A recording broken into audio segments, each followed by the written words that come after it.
करने के लिए 1 लाख करोड़ रुपए का विशेष फंड लॉन्च किया गया है। आज के पवित्र दिन पर लॉन्च किया गया है।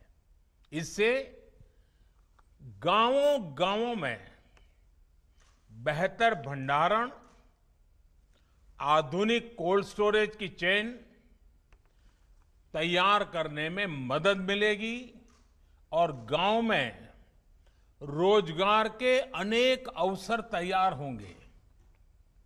इसके साथ साथ 8.5 करोड़ किसान परिवारों के खाते में पलक झपकते आपने देखा होगा, स्विच ऑन किया और पीएम किसान सम्मान निधि के 17,000 करोड़ रुपए सीधे सीधे 8.5 करोड़ किसानों के खाते में जमा हो गए। कोई बिचौलिया नहीं, कोई कमीशन नहीं, सीधा सीधा किसान के पास चला गया। संतोष इस बात का है कि इस योजना का जो लक्ष्य था वो लक्ष्य हासिल हो रहा है। हर किसान परिवार तक सीधी मदद पहुंचे और जरूरत के समय पहुंचे, इस उद्देश्य में ये योजना सफल रही है।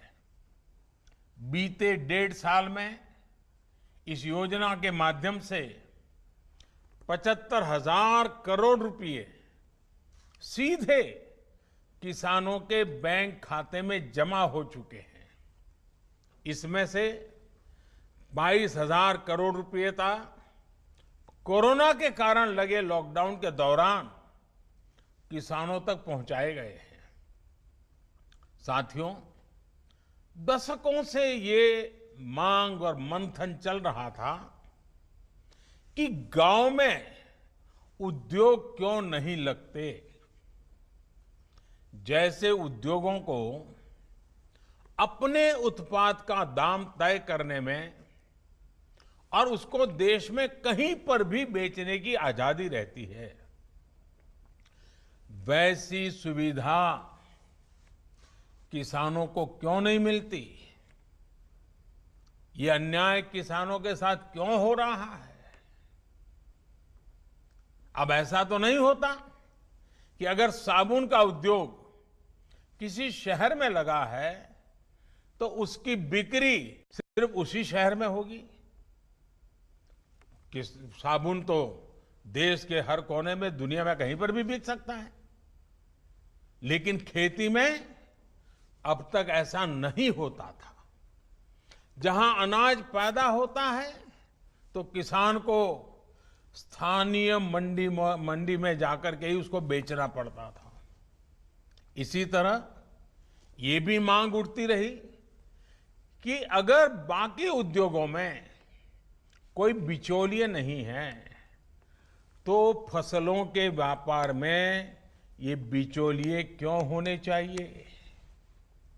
अगर उद्योगों के विकास के लिए इंफ्रास्ट्रक्चर तैयार होता है तो वैसा ही आधुनिक इंफ्रास्ट्रक्चर कृषि के लिए भी मिलना चाहिए।